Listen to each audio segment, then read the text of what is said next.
Beredar berita alternatif lain untuk menghadapi virus corona, yaitu dengan membiarkan virus menyebar dan mengenai siapapun hingga terbentuknya herd immunity atau kekebalan kelompok. Ide berbahaya ini berawal muncul dari Eropa, yang sebagian dari mereka percaya dengan hal ini. Tetapi ide berbahaya ini nampaknya akan sangat berbahaya bila diterapkan.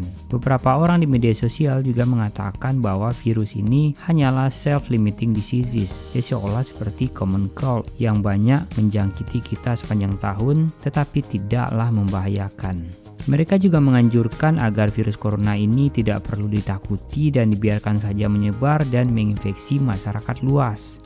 Alasannya agar terbentuk herd immunity atau imuniti alami. Dengan asumsi data global, fatality rate virus ini rendah yang hanya 3% saja. Beberapa fakta yang harus diperhatikan untuk menyanggah pernyataan ini sobat ya.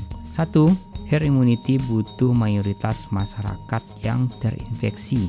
Untuk penyakit campak saja, WHO mengestimasi butuh 93-95% untuk imun. Sedangkan para ahli memprediksi untuk coronavirus yang menyebar tidak sebanyak campak yang butuh 70% yang imun.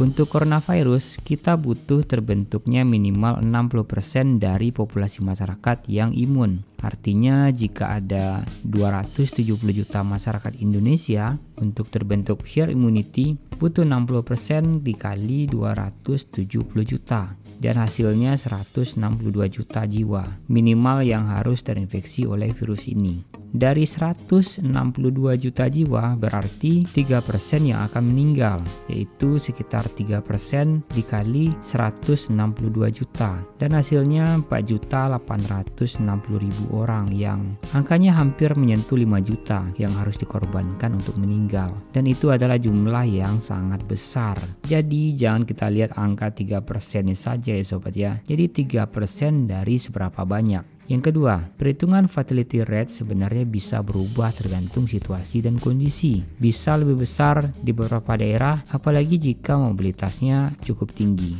Di Wuhan dan Italia, ketika wabah muncul, fatality rate-nya lebih dari 8%. Bahkan di Wuhan saja di bulan Februari, nilai fatality rate mencapai 12,2%.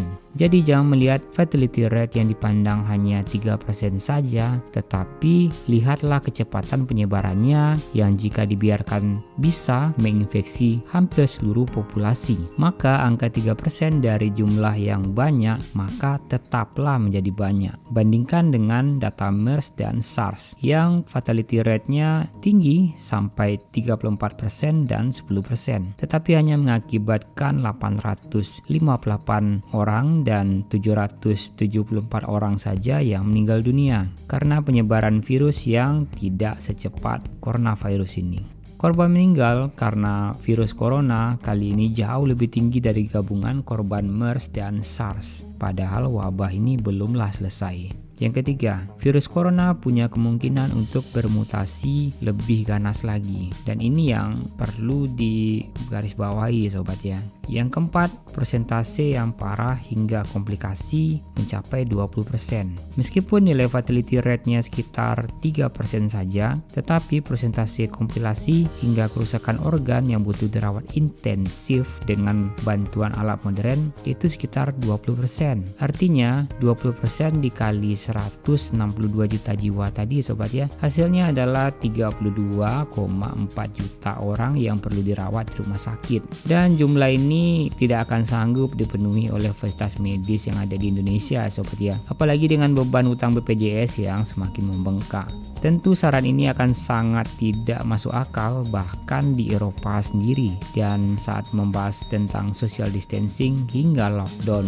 Salah satu kampus terkemuka di Eropa membuat simulasi beban rumah sakit dalam menampung pasien coronavirus. Jika penyebaran virus dibiarkan begitu saja, hasilnya rumah sakit akan kewalahan untuk menampung pasien, dan itu sudah pasti jelas. Yang kelima, sampai sekarang belum bisa dipastikan apakah seseorang bisa terinfeksi virus corona lebih dari sekali. Sejumlah laporan kasus di Wuhan beberapa pasien yang pernah terinfeksi virus corona dan dinyatakan sembuh, maka beberapa waktu kemudian tetap bisa untuk terinfeksi kembali. Bahkan jumlah laporan di Italia bahwa pasien yang terinfeksi virus corona yang butuh perawatan intensif di rumah sakit tidak hanya orang tua, tetapi 20% justru mereka dalam rentang usia produktif 20 sampai 44 tahun. Oke Sobat Sains, itu adalah 5 hal atau fakta yang harus diperhatikan